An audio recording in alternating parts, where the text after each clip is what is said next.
Hi everybody, welcome to my channel, Astro Pills Astrology. My name's Samuel, Doctor of Chinese Medicine and astrologer, planetary astrology, Chinese astrology. And for those interested, before I kick off on the subject I'm going to talk about, I am going to be doing a live on YouTube. I haven't done many lives on YouTube, so hopefully it works out all well. And I'm going to talk about Year of the Snake coming up next week on the 1st to the 2nd. 25, which is 12 p.m. Australian Eastern Daylight Time. And I'm just putting that out there. I know I get a lot of people in the States watching me. So I'm not sure. I can't remember what time it'll be there. But jump in, tune in, because it's a good opportunity if you've got a date of birth and time. And I can quickly run through your 4 pillars astrological chart, which is great. And for those who don't know, because people have been asking me this question as well, I do offer astrology readings, that being planetary astrology combined with Chinese astrology Bazi. So all those details on my website, astropillars.com.au.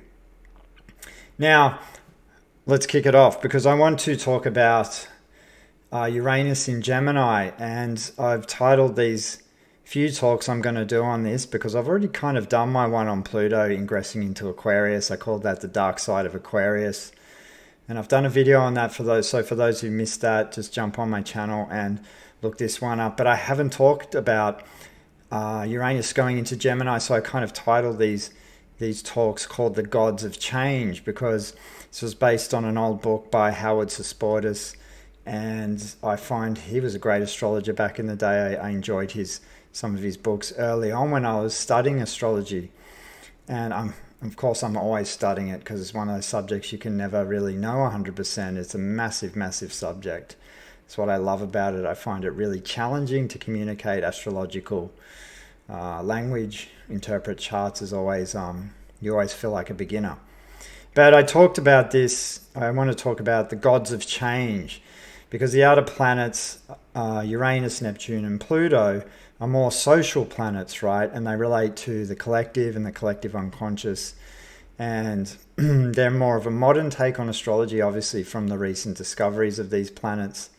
And I personally think, they do rule the collective, but I also think they have major significance, obviously, for the seasons astrologers who know and have been doing a lot of charts for a lot of years, particularly if they hit the angles of the charts or are really connected to some of the personal planets. That's when they can really flavor the chart as well as the luminaries. But I wanted to talk about Uranus in Gemini just because, obviously, clinically I treat from a Chinese medical point of view, that being acupuncture and herbal medicine.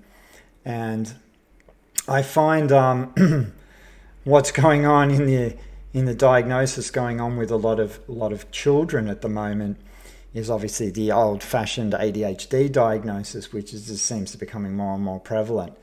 But Uranus was kind of, as a planet, discovered back, I think it was the 13th of the 3rd, 1781, by a musician and an amateur astrologer. His name, I think, was William Herschel, if I'm pronouncing that correctly. And it's an interesting time now because the planetary configurations around this Uranus settling into the sign of Gemini, obviously there were wars going on, particularly the Second World War. And I think around the time he discovered probably was the American Civil War, or the American War of Independence, as was when Uranus was in Gemini.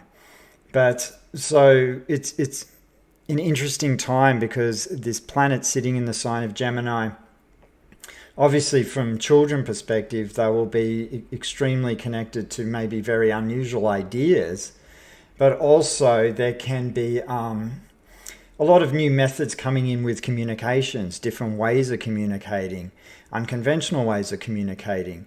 There can also be, I think particularly with children coming in at this time, cleverness, innovative abilities, a good understanding of numbers, electronics, machines, things like this.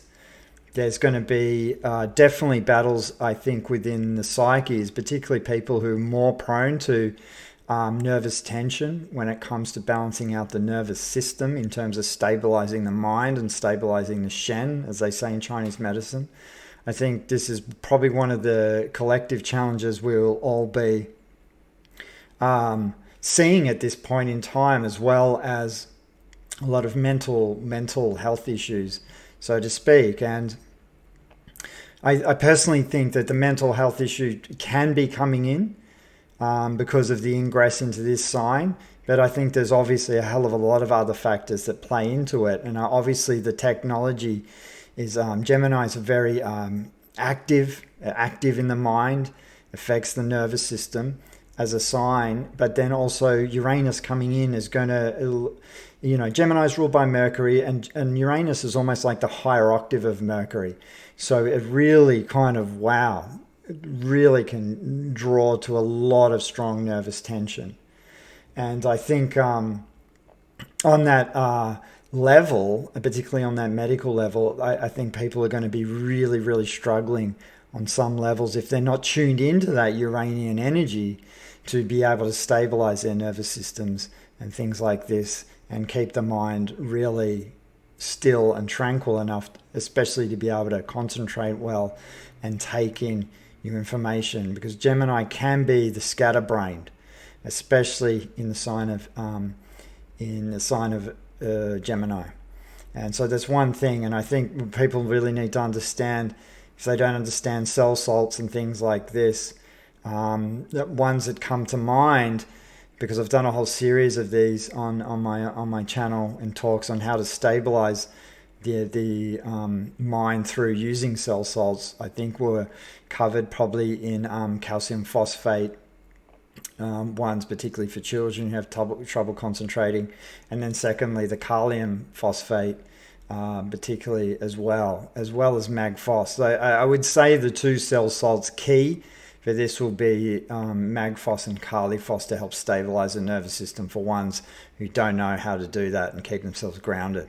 They will be the main ones to look at, and particularly if you but a diagnosis is obviously always important when it comes to these things. And transits and where Uranus is going to ingress into this sign in your chart is another thing altogether. If you have a lot of planets in Gemini, like Sun, Moon, South nodes, things like this, Mercury in Gemini as well, Uranus is going to be hovering over this area of the chart. It's going to be one you definitely want to pay close attention to, because it's going to arouse sudden, sometimes shocking changes, right? Because Uranus is the planet of shock and sudden surprises, so to speak. But I think generally, Uranus collectively in Gemini can be a lot to do with innovative new ideas breaking into society. So I think, on that collective level, we're going to get this, probably some really weird, radical changes that are going to be breathtaking in their scale, right? It could be really different that we haven't seen. There are going to be obviously many discoveries to do with tech.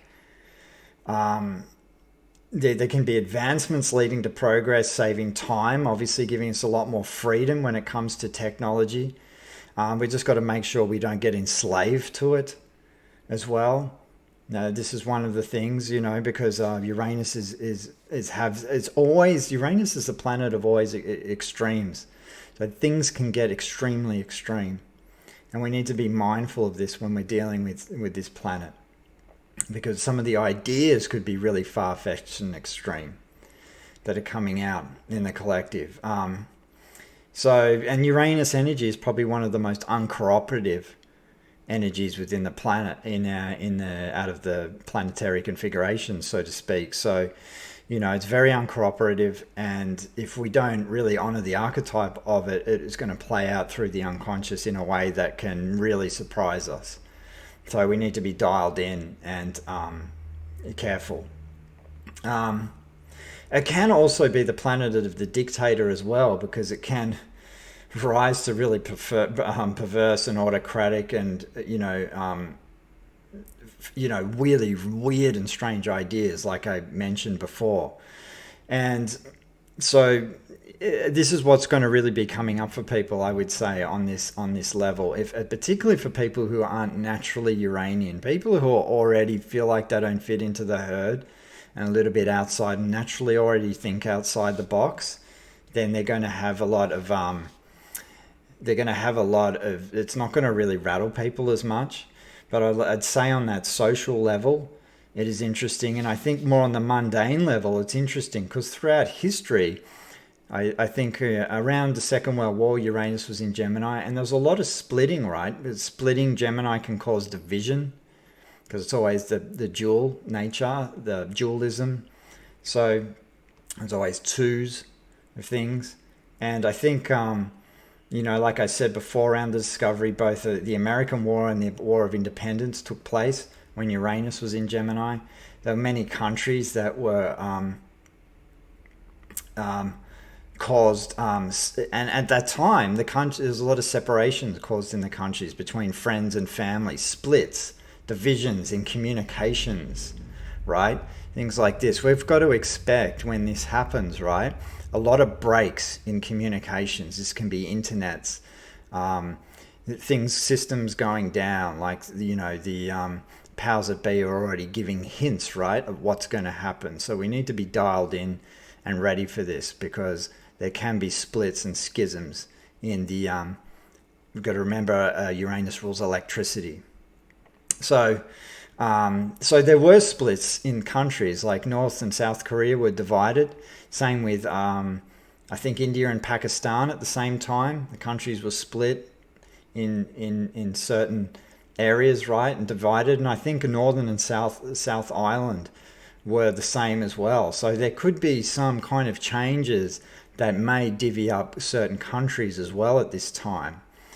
But also, and just on the mental health level, getting back on that, Uranus is always about extremes. So it's really, really important to pay attention to where this is transiting in your chart. I just want to finish off with this because I don't want to do a very long-winded talk on this, but it's very, very important to pay attention to where it is transiting.